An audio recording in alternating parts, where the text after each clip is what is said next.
Ito na talaga ang isa sa mga hindi nakakasawang kakanin na talaga namang pinalik-balikan natin dahil sobrang sarap, madaling gawin, at konti lang din ang mga ingredients. Tara, samahan niyo akong magluto. So sa recipe ito gagamit tayo dito ng isang pirasong niyog, 2 and 3/4 cups of glutinous rice flour, 1 cup of white sugar, 1/2 teaspoon fine salt. Paghaluin lang natin yan. At ito na, extract na natin ang gata nito. First, biga na gata po ang ating gagamitin. About 3 cups of coconut milk. Yung natira, isave nyo para sa latik. Ito na ang ating mixture. Iset aside muna natin at magluto muna tayo ng latik. Sa ating panaglagay tayo ng 2 cups of latik. Lulutuin natin ito hanggang sa ma-extract natin ang latik at maglalangis na ito. Pagkatapos hanguin kung ganito na ang latik natin. Salain natin para ma-remove yung langis nito.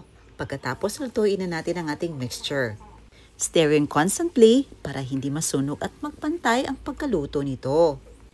Paghaluin lang natin hanggang sa maging malapot ito. Lulutuin natin over medium to low flame.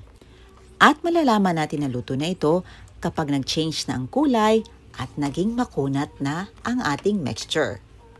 Kapag naging ganito na, i-continue lang natin ang paghalo. Or pwede nyong i-cover ito ng mga ilang minuto, about 1 minute, para maluto naman ang other side nito. Nag-spread lang tayo ng oil from the tick sa dahon ng saging na dinarang natin sa apoy at ilagay na natin ang ating mainit na mixture. I-shape natin habang mainit pa. Pagkatapos, budburan na natin ang ating nilutong latik. Napakasarap talaga nito. At isa ito sa mga kakanin na pinaka-paborito ko talaga at hindi talaga ako magsasawang balik-balikan. Napakasarap itong ipares sa kape at sa paborito niyong inumin. Ito na, ready to serve ng ating kalamay lansong na niluto natin sa kawali lang. O diba? Sobrang sarap. Nakakatakam tingnan. Sakto lang talaga ang kunat at ang tamis nito. Yung tamis na hindi ka mauumay sa sarap. Ayan lang po. Salamat sa panonood. See you in my next vlog.